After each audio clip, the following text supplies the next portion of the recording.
Well, climate change is real, it's happening. Its impacts are going to be very serious and negative on most of the developing countries.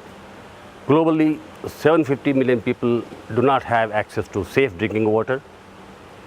Close to 1.4 billion people do not have access to different kind of modern energy sources. Almost 800 million people go hungry every day globally. And most of these people live in developing countries which are going to be negatively affected by climate change impacts on agriculture.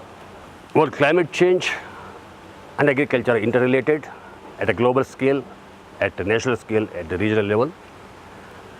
There are adverse effects due to climate change, particularly due to increasing temperatures, variability and intensity in precipitation, and in some places, coastal places, increasing sea levels. So they do have negative effects.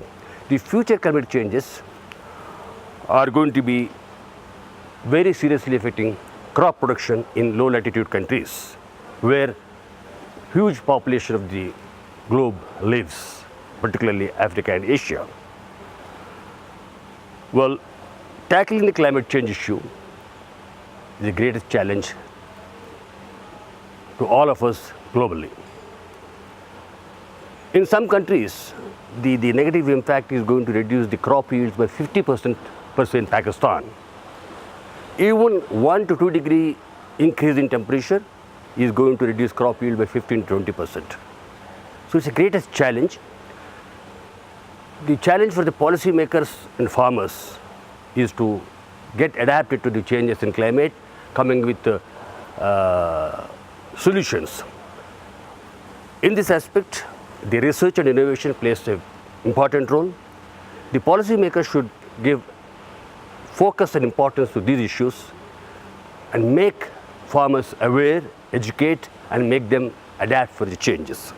As I said, due to climate change, droughts are increasing globally. Even the frequency of droughts is increasing if you see for the last 2 decades or so. We have seen the last year 2015 has been the hottest year in the last 130 years. Particularly during this year, the last month has been the hottest month in the last 100 years.